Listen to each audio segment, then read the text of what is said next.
자, 오늘 주에 우리에게 주신 하나님의 말씀은 잠언 17장 22절, 시편 4편 7절에서부터 8절, 그리고 고린도후서 6장 10절 말씀입니다.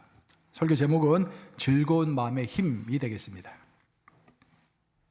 잠언 17장 22절, 마음의 즐거움은 양약이라도 심령의 근심은 뼈를 마르게 하느니라. 시편 4편 7절과 8절, 주께서 내 마음에 두신 기쁨은 그들의 곡식과 새 포도주가 풍성할 때보다 더하나이다. 내가 평안히 눕고 자기도 하리니 나를 안전히 살게 하시는 이는 오직 여호와이시니이다. 고린도후서 6장 10절 합독합니다. 시작. 근심하는 자 같으나 항상 기뻐하고 가난한 자 같으나 많은 사람을 부유하게 하고 아무것도 없는 자 같으나 모든 것을 가진 자로다. 살아계신 하나님의 말씀입니다. 우리가 방금 읽은 시편 4편은 나름대로 유명한 그 구절이라고 할 수 있겠어요. 시편 4편 6절과 7절. 왜 그러냐면은 성 어거스틴이 쓴 대표적인 책이 고백론이라는 책 아니겠습니까? 그 고백론에서 고백되고 있는 그 시편이 시편 4편 6절과 7절입니다.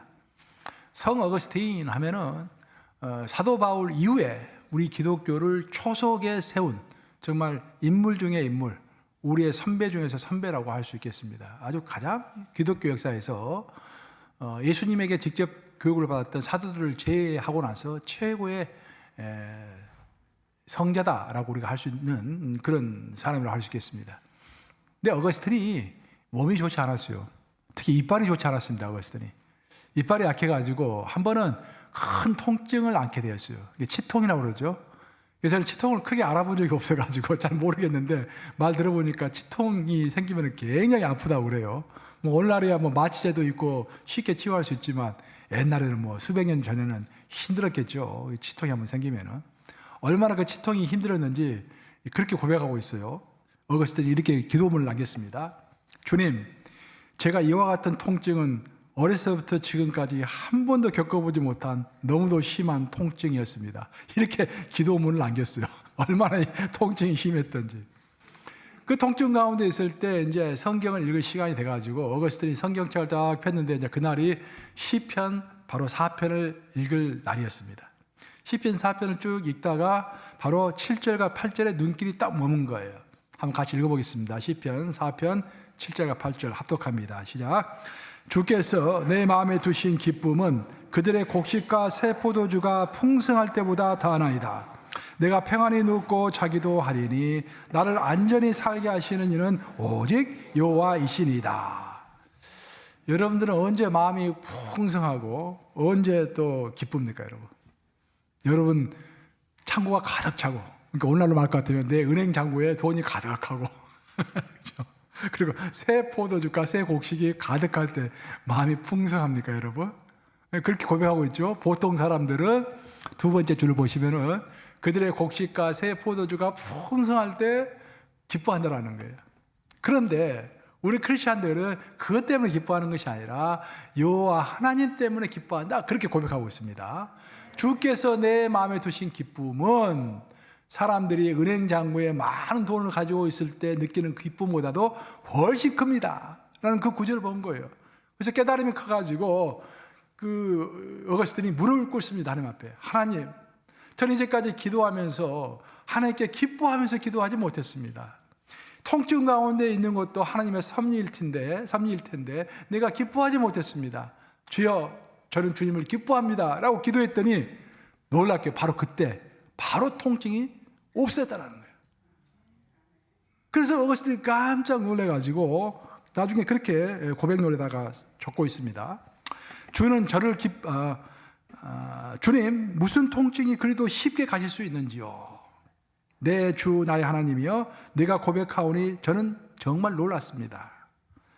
당신께서 내 마음에 또 다른 기쁨을 주셨나이다.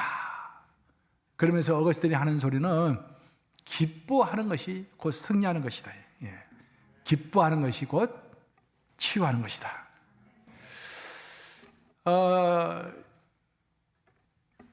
밀런 캐로더스라는 목사님이 계십니다.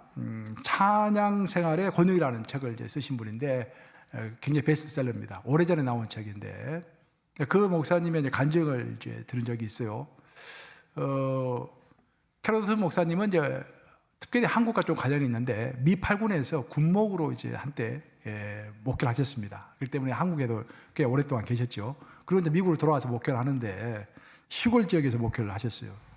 근데 이제 그 아들이 목회를 할 때 고등학생이었는데 그렇게 말썽꾸러기입니다.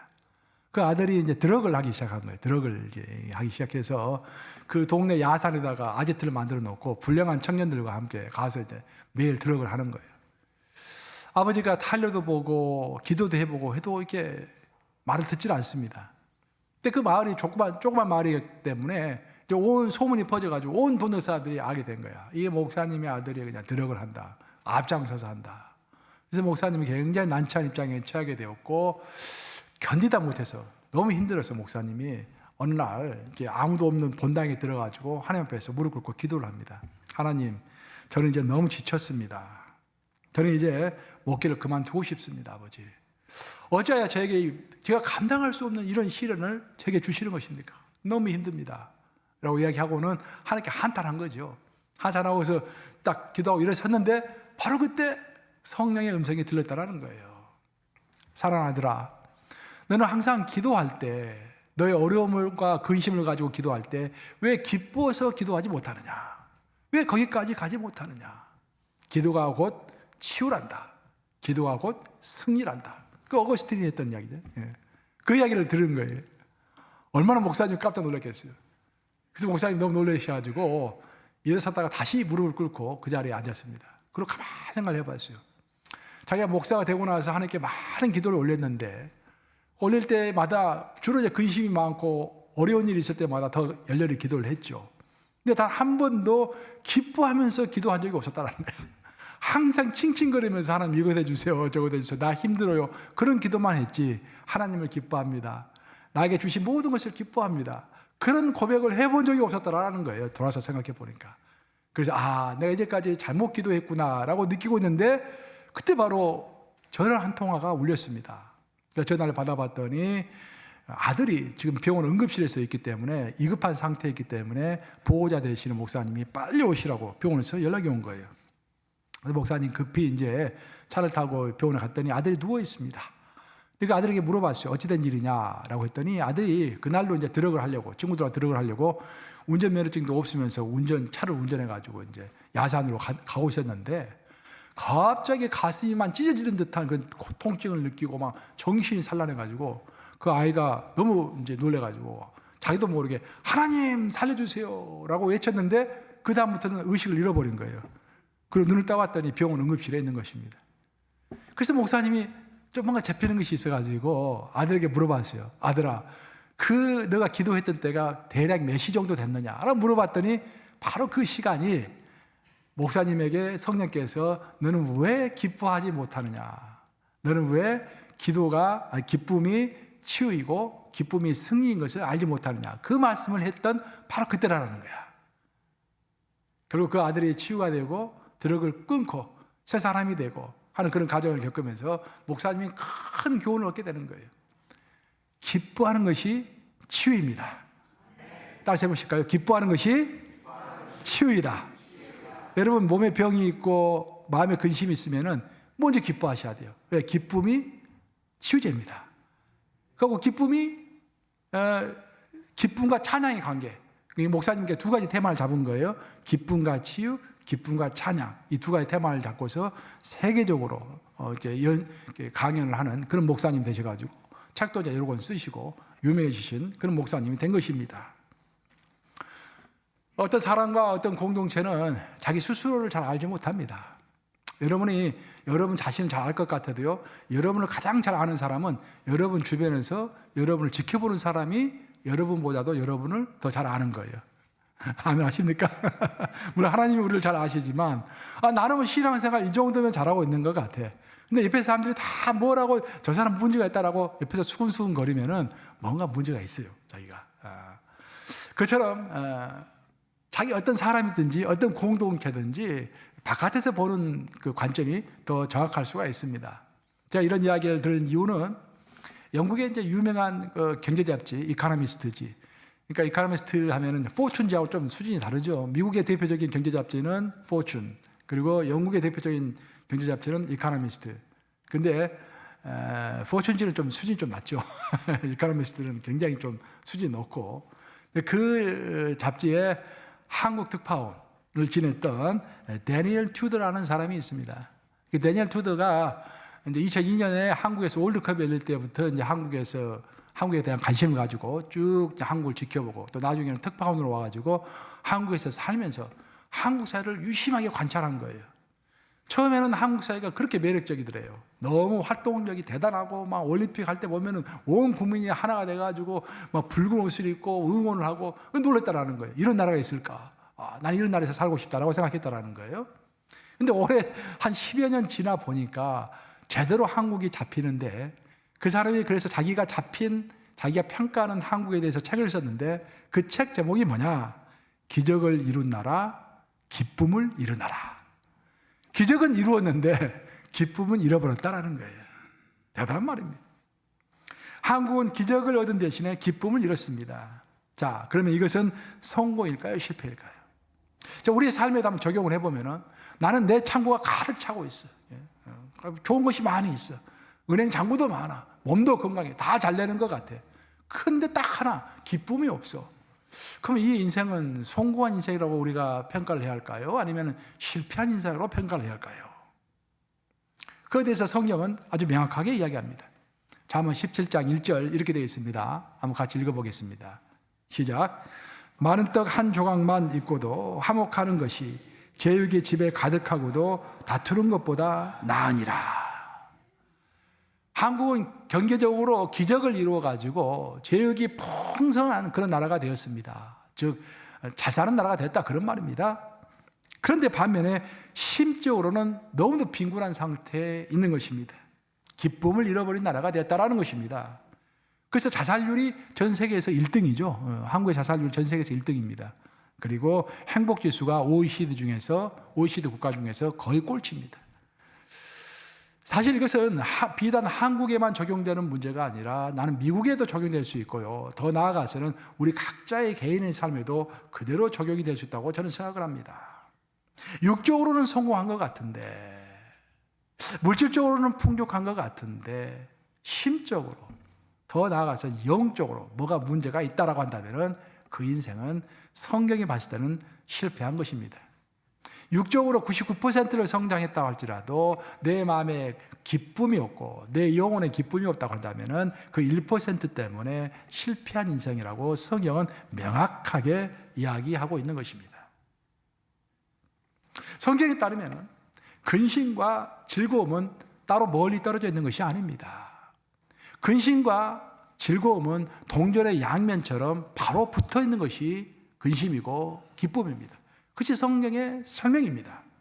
동전이라는 것은 앞면과 뒷면이 딱 붙어 있죠.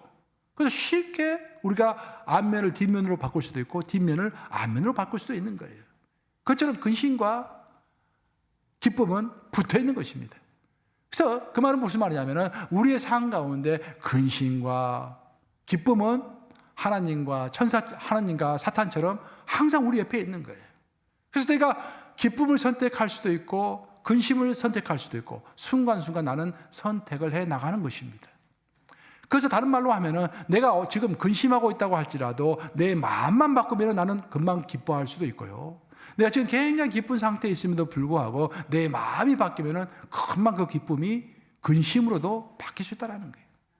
그래서 사도 바울은 오늘 본문에서 아주 중요한 이야기를 하고 있죠. 고린도후서 6장 10절 말씀입니다. 한번 같이 보겠습니다. 고린도후서 6장 10절 읽습니다. 시작.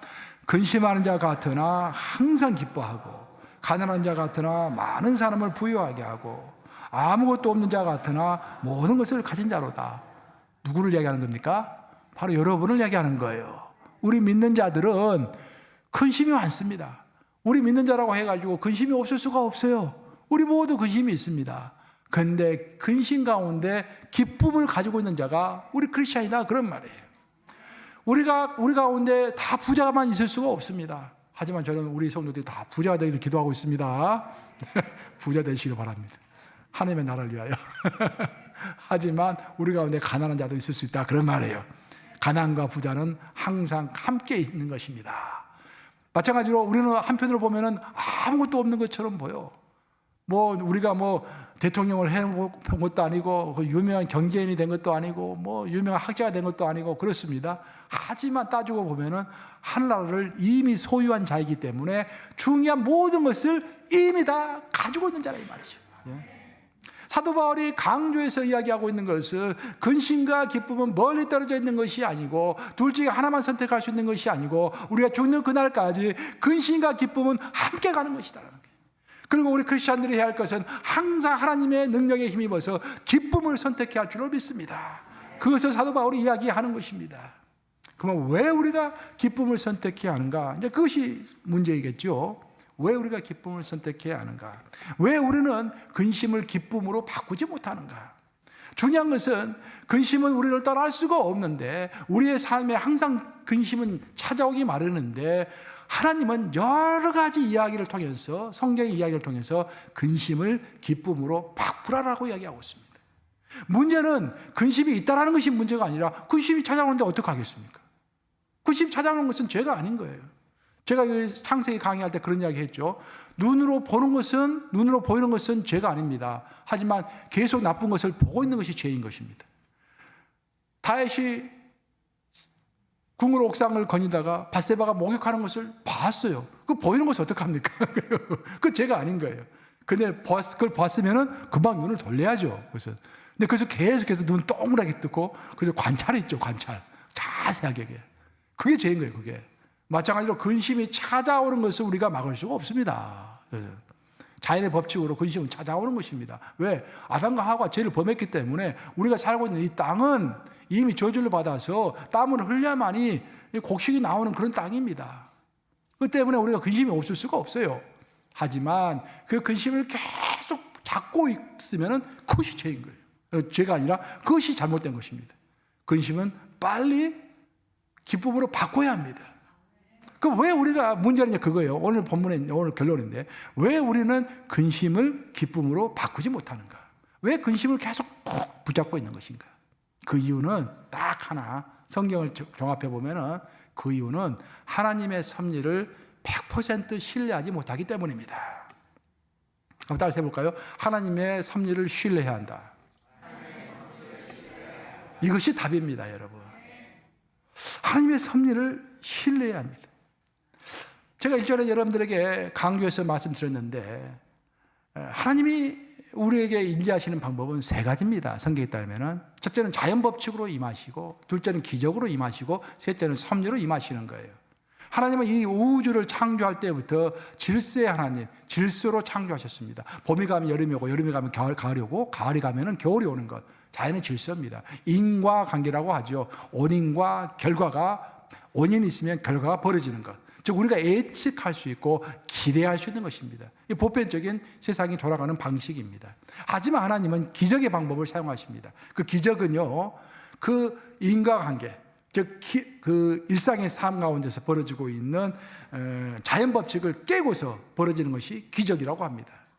자연 법칙에 따르면은 우리가 병이 걸리면은 몸이 아파야 되고, 또 늙으면 죽어야 하지 않습니까? 근데 기적은 그 자연 법칙을 깨는 거예요. 질병이 걸렸음에도 불구하고 하나님의 개입하셔가지고 기적적으로 남을 잇기도 하고, 죽을 나이가 됐음에도 불구하고 하나님이 기적적으로 에녹을 하늘나라로 산채로 데려가시기도 하는 것이죠. 예수님이 죽은 나사로를 또 살리기도 하셨습니다. 그 기적인 것입니다. 기적의 특징은 뭐냐면 급속하게 갑자기 이루어진다는 거예요. 하지만 하나님은 기적보다도 훨씬 더 보편적으로 사용하시는 방법이 있는데, 그것이 바로 섭리입니다. 섭리는 어떤 특징이 있냐고 한다면은, 섭리는 일단 천천히 벌어집니다.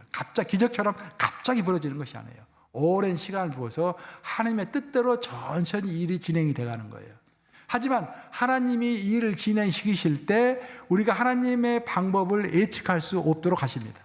하나님이 이렇게 날 인도하시겠지. 지금 내가 힘드니까 결국은 이렇게 해가지고 A라는 사람을 도움을 얻고 내가 어떻게 뭐가 잘 되고 해가지고 이렇게 되겠지. 우리는 예측을 하죠. 우리는 기대를 하죠. 근데 그런 방식으로 하나님은 인지하지 않으십니다.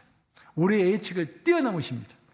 이거 하나님의 특수한 방법으로 일을 처리해 가는 거예요. 그래서 우리는 그 과정 가운데 있을 때, 그 섭리의 과정 가운데 있을 때 잘 이해가 안 되는 것입니다. 왜 내가 이렇게 몸이 아픈 것인지, 왜 한 일마다 잘 안 되는 것인지, 왜 정말로 내가 내 마음이 상한 것인지 잘 이해가 안 될 때가 있다라는 거예요. 하지만 하나님은 우리가 이해할 수 없는 그 과정을 거쳐서 결국 모든 것을 이루는, 합력해서 선을 이루는 그 결론에 이르게 되는 것, 그것이 바로 섭리라고 하는 것입니다. 성경에서 섭리에 대해서 가장 잘 설명하고 있는 구절이 로마서 8장 28절 말씀이죠. 같이 한번 읽어보겠습니다. 시작. 우리가 알거니와 하나님을 사랑하는 자, 곧 그의 뜻대로 부르심을 입은 자들에게는 모든 것이 합력하여 선을 이루느니라. 여기서 여러분들이 놓치지 말아야 할 단어는 하나님을 사랑하는 자라는 것입니다. 하나님의 섭리라는 것은 믿지 않는 자들에게도 벌어지는 것이 아니라 하나님을 사랑하는 자에게 하나님의 섭리가 임하는 것입니다. 왜 그럴까요?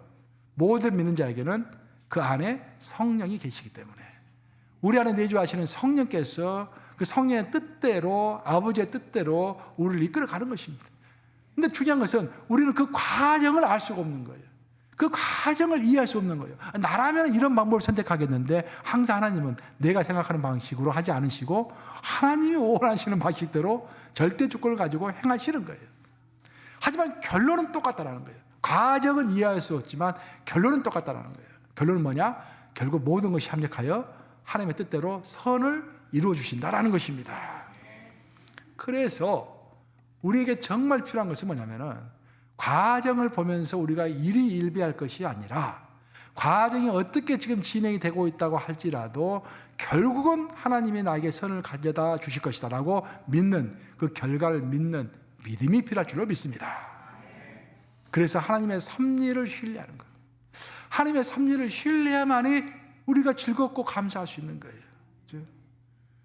우리가 뭐 근심이 찾아온다고 할지라도 오늘 내가 당장 굉장히 어려운 일이 생겼어요. 이것이 도저히 해결될 것 같지 않아. 하지만 우리는 믿어야 합니다. 하나님이 내 안에 계신다. 그렇죠? 성령께서 내 안에 계시고 섭리로 지금 이 순간에도 하나님이 허락하셨기 때문에 이 어려운 일이 나에게 벌어지고 있고, 결국은 과정은 내가 알 수 없지만 결국으로 가면은 하나님께서 선을 이루실 것이다 라고 믿는 것, 그 섭리를 믿는 거예요. 그 섭리를 믿었을 때 우리는 기쁨으로 하나님께 기도할 수 있는 거예요. 그 기쁨으로 기도할 때 하나님이 가장 즐거워하신다라는 거예요. 그냥 하나님 앞에서 가끔 울기만 하고 찡찡거리면은요, 그래서 가끔 그렇게 하셔야지. 매일 찡찡거려 보세요. 가끔씩 그렇게 하는 것은 괜찮지만 매일 그러면 안 돼요. 하나님 앞에서 기뻐하는 거예요. 기뻐하는 것이 치유이고 기뻐하는 것이 승리이다. 어거스틴의 말입니다, 여러분들. 어느 아이가 그림을 꽤 잘 그렸어요. 남자아이가, 초등학생 아이가. 부모가 이제, 어머니가 이제 아이가 그림 그리는 것을 흐뭇하게 보고 있는데, 하루는 그냥 큰 도화지에다가 이제 크레파스로 그림 그리는데, 아니 시커먼 크레파스를 계속만 칠하고 있는 거예요. 그래서 뭐 하고 있겠지 했는데, 한참 뒤에 가서 보니까 아직도 계속 그 시커먼 것만 계속 칠하고 있는 것입니다. 아니 얘가 좀 정신이 좀 이상하게 됐나, 걱정이 좀 되었어요. 그러다가 이제 그 남편이 퇴근하고 돌아왔길래 남편하고 상의를 했습니다. 아니 아이가 아까부터 계속 그 도화지 위에다가 시커먼 색깔을 이렇게 칠하고 있다고, 좀 이상한 것 같다고. 아빠도 걱정이 됐어요. 이게 뭐가 문제가 있는 건가. 그래서 이제 아이 방에서 들어가 봤더니 아이가 잠을 자고 있습니다. 그래서 이제 아이가 그려놓은 그림 한번 봤어요. 그림 보고 깜짝 놀란 거예요. 막 시커먼 것을 칠했는데 나중에 봤더니 시커먼 고래를 그려놓은 거야, 거기다가. 근데 고래가 다 완성되고 나니까, 아, 고래를 그리려고 이렇게 시커멓게 칠했구나 라는 것이 이해가 됐었지, 처음에 얘가 막 시커먼 걸 칠해놓으니까 이해가 안 됐던 거예요, 처음에는. 그렇죠? 결과를 모르니까. 그거 염려했던 것입니다. 하나님의 섭리라는 것이 그런 거예요, 여러분. 나는 어제도 어려운 일이 있었는데 오늘도 어려운 일이 생겼어. 근데 내일 또 어려운 일이 생길 것 같아. 그러면 내가 하나님 나를 버리셨나? 내가 지금 뭐가 문제가 있는 건가? 하나님 살아 계신 건가? 내가 이제까지 공부했던 성경은 진짜로 진리인가? 여러 가지 의심이 들 수 있다는 거예요. 그런데 그 하나님이 원하시는 것들이 그 섭리를 통해서 그리 완성이 딱 되고 나면, 아, 그때 나를 이렇게 만드시려고 그때 그렇게 하셨구나라고 다 이해가 될 줄로 믿습니다. 아멘 아시죠, 여러분? 그런 하나님의 섭리를 절대적으로 신뢰하는 거예요. 성경은요, 신뢰입니다, 신뢰. 우리 하나님 신뢰하는 거예요. 절대적으로 신뢰하면은 내 삶에 오늘 무슨 일이 벌어진다고 할지라도 감사할 수가 있는 것입니다. 그래서 야고보 사도가 그런 이야기 했잖아요. 야고보서 1장 2절 3절 한번 같이 읽어보겠습니다. 시작. 내 형제들아, 너희가 여기 여러 가지 시험을 당하거든 온전히 기쁘게 여기라. 너희 믿음 신원이 인내를 만들어내는 줄 너희가 알미라. 자, 시험을 당하거든 온전히 기뻐하라. 왜? 이 시험도 하나님의 섭리 가운데서 벌어진 것이기 때문에 분명히 하나님께서 어떤 이유가 있으셔서 우리에게 이 시험을 주셨기 때문에 어떤 시험을 당하든지 하나님 감사합니다. 이것도 내가 감사로 받고 기뻐합니다. 내가 하나님을 기뻐합니다. 고백하라는 거예요. 그렇죠? 그러면은 하나님께서 모든 것들을 가감하시고 우리를 승리의 삶으로 이끌어 주신다라는 그런 이야기입니다.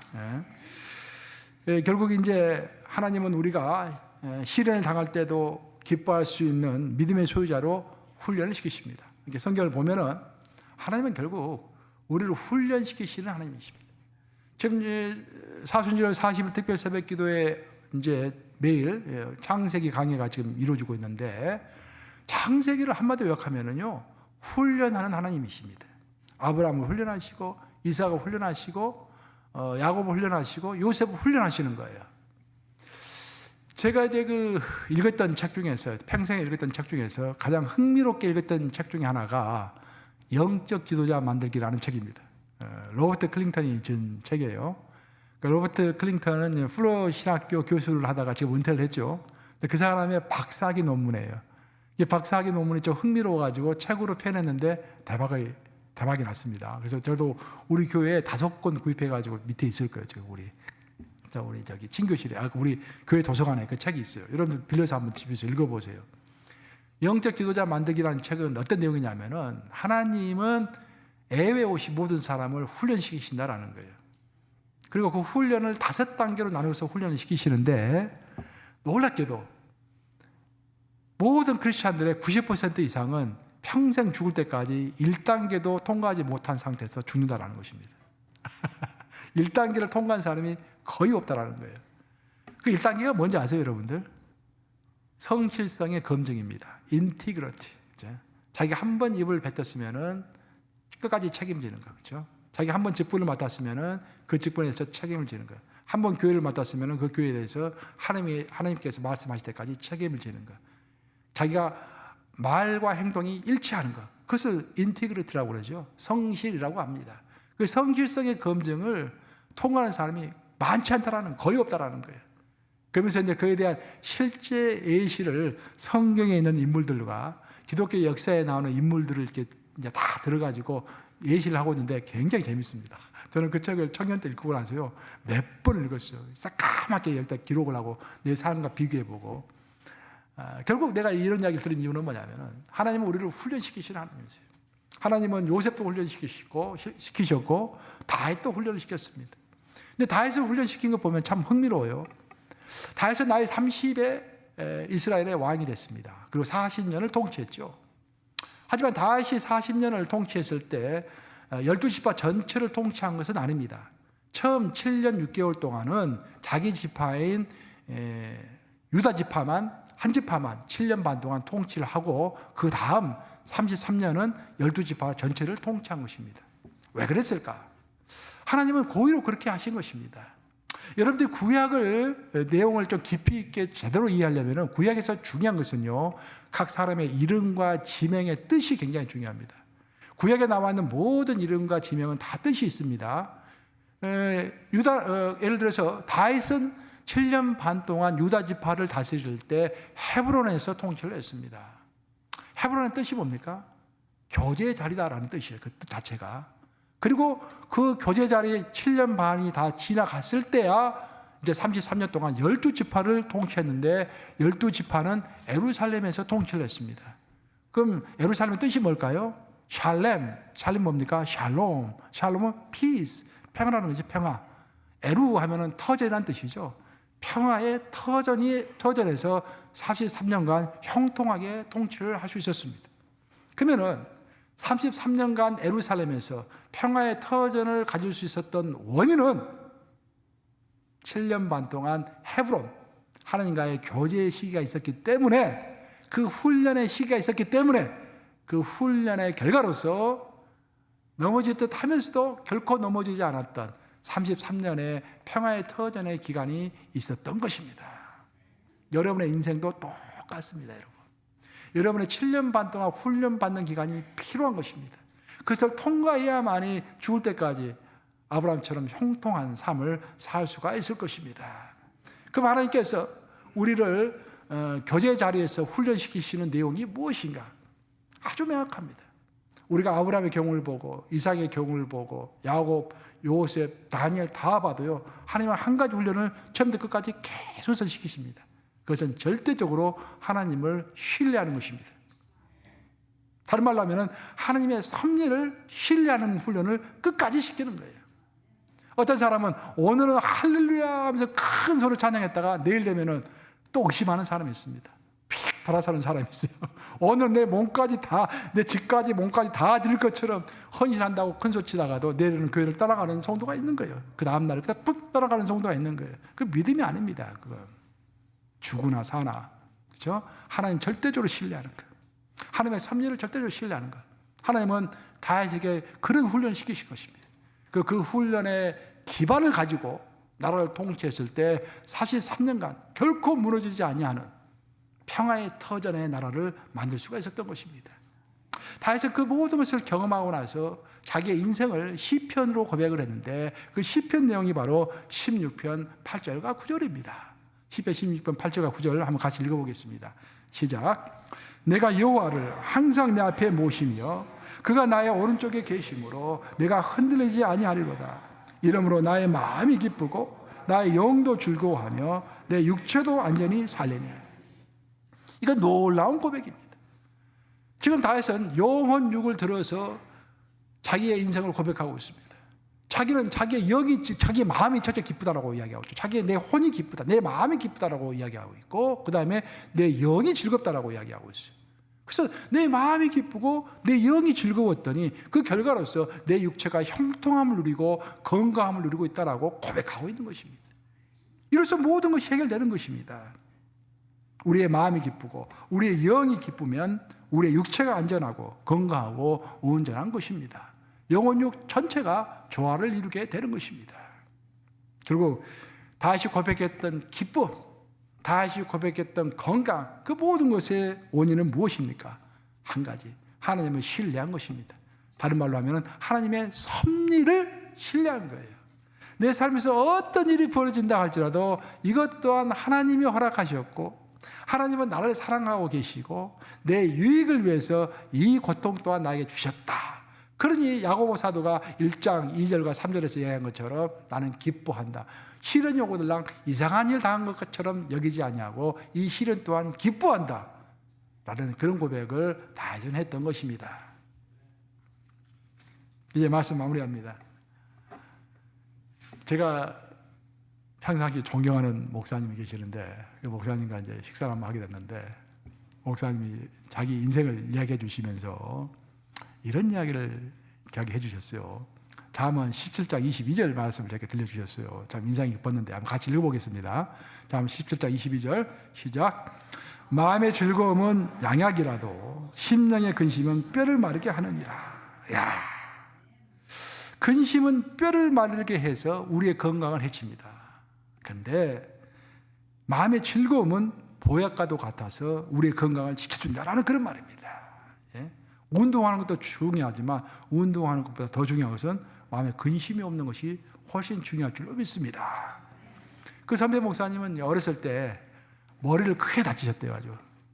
그래가지고는 그 다음부터는 큰 머리 수술을 했기 때문에 조금만 머리가 이렇게 춥다든지 머리가 조금만 덥다든지 그러면은 큰 두통이 생겨가지고 난리가 난대요. 그래서 항상 머리가 열이 안 나도록, 머리가 춥지 않도록 1년 봄, 여름, 가을, 겨울 가리지 않고 항상 모자를 쓰고 다니세요. 이렇게 온도를 적정 수준으로 유지하기 위해서. 그래서 본인은 이제 오래 살지 못하고 죽을 거라고 생각했대요. 어렸을 때부터. 그래서 자기는 조그만 근심되는 일, 조금만 인간관계가 틀어지고 그러면은 먼저 도망갔다라는 거예요. 먼저 양보하고 다 그냥 내가 잘못했어 해버리고 그냥 양보하고 그렇게 인생을 살아왔다라는 거예요. 그렇게 인생을 살아왔더니 나중에 돌아서 보니까 오래 살 뿐만 아니라 목회도 굉장히 성공적으로 하고 또 양보하고 포기하면서 살았더니 마음이 즐겁다라는 거예요. 그 이야기 들으니까 굉장히 제가 인상이 깊었습니다. 그렇죠?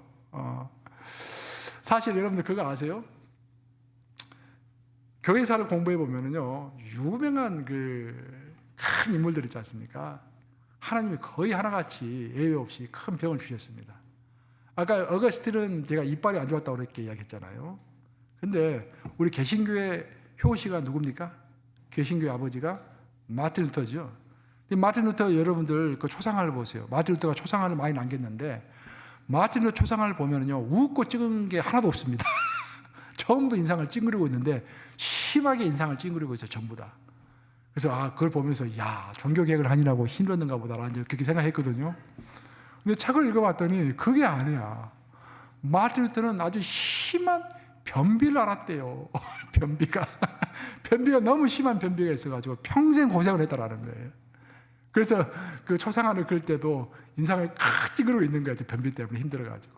근데 그것을 이기고서 종교개혁을 성취한 것입니다. 그러니까 하나님이 사랑하시는 자에게는 이게 고통을 주시는 거예요. 그래서 제가 존경하실 그 목사님도 말 들어보니까 그 머리 때문에, 그 머리의 고통 때문에 결국은 형통하게 된 것입니다. 노년에 나 같은 사람도 가서 인사하고 대화를 나누고 그 정도 되셨으니 성공하신 것이죠. 제가 지난주에 어떤 분이 갑자기 전화하셨어요. 우리 교회 분 아니세요. 전화하셔가지고 갑자기 만나고 싶다고, 식사 한번 하고 싶다고. 아니, 식사 시간이 이제 1시간밖에 안 남았는데 갑자기 전화해서 베이사이드로 나오라고 그러니 참 난처하더군요. 하지만 좀 이야기 들어보니까 뭔가 근심이 있는 것 같아가지고 알았다고 나갔어요. 말 들어보니까 아니나 다를까 근심이 있으시더라고요. 근데 이야기를 하시는데 계속 물컵을 들고서 이렇게 이야기하시는 거예요. 본인이 의식을 못하고 있는 것 같아요. 물컵을 계속 들고서 이야기하는데 내가 그렇게 이야기했어요. 아니, 그 물컵 계속 들고 있으면 그 팔이 힘들지 않으세요? 그랬더니 내가 물컵을 들고 있네요 하면서 물컵 내려놓으시더라고. 그때 내가 그렇게 이야기를 했습니다. 물컵 들고 있다가 내려놓으니까 팔이 편안하죠? 진짜 편안하네요. 근심이 바로 그런 것입니다. 우리가 평생 계속 하루 24시간 계속 물컵을 들고 있으면 팔에 병이 나는 거예요. 내려놓을 때는 그냥 과감하게 앞뒤 가리지 않고 내려놔야 합니다. 그래야 사는 것입니다. 계속 들고 있으면 죽는 거예요, 우리가 이게. 그게 근심입니다. 내가 들어보니까 지금은 내려놓을 때가 된 것 같아요. 그렇게 하고 상담 끝. 이렇게 맛있게 식사하고 돌아왔는데 결국 그겁니다, 여러분. 근심과 기쁨은 함께 가는 것이다. 그리고 우리는 둘 중에 하나를 선택해야 한다. 그럼 왜 언제 우리가 기쁨을 선택할 수 있을 것인가? 우리가 하나님을 온전히 신뢰할 때, 특히 하나님의 섭리를 신뢰할 때 우리가 항상 기쁨을 선택할 수 있는 것입니다. 2015년에 장편 애니메이션 유명한 영화 하나 나왔죠. 그 영화 이름이 인사이드 아웃이라는 유명한 영화. 여러분 보신 분 많을 거예요. 근데 거기 보면은 캐릭터가 5명이 나옵니다. 근데 5명이 전부 다 우리의 그 감정을 비유해서 만든 캐릭터예요. 그 영화를 만든 감독이 피터 닥터라는 감독인데 그 영화를 하나 만들기 위해서 심리학자들, 또 정신병 의사들, 뇌과학자들 다 만나가지고 인간의 대표적인 감정이 무엇인가, 그 특징이 무엇인가를 연구한 거예요.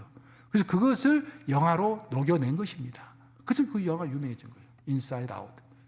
근데 그 보면은 거기에는 5명의 캐릭터가 등장하는데 인간의 5가지 대표적인 감정을 상징하는 거예요.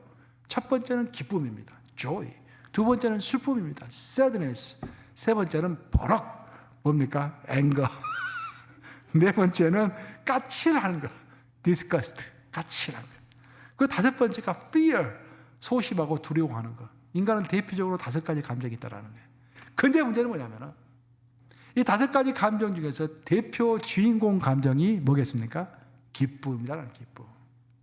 기쁨이 없기 때문에 슬퍼한다라는 것입니다. 진짜 기쁨이 충만하면 슬퍼할 수 없다라는 거예요. 기쁨이 없기 때문에 버럭하는 거예요. 버럭하는 사람들 있잖아요. 그 안에 이미 기쁨이 없는 거예요. 또 까칠한 사람들 있지 않습니까? 여러분들 인생을 살다 보면 까칠한 사람들 분명히 있습니다. 그 까칠한 사람들이 그 마음에 기쁨이 없는 거예요. 아, 저 사람 기쁨이 없구나라고 우리가 이해를 해줘야 합니다. 한두 번 까칠한 것은 괜찮지만 습관적으로 까칠한 사람들은 근본적으로 기쁨이 없는 것입니다. 그 마음에.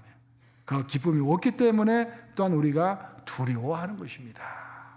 모든 감정을 이끄는 핵심 감정은 바로 기쁨이다라는 거예요. 마지막으로 여러분들 정말 기억해야 할 것은 우리 기독교는 기쁨의 종교다라는 것입니다. 왜냐? 그 출발이 기쁨이기 때문입니다.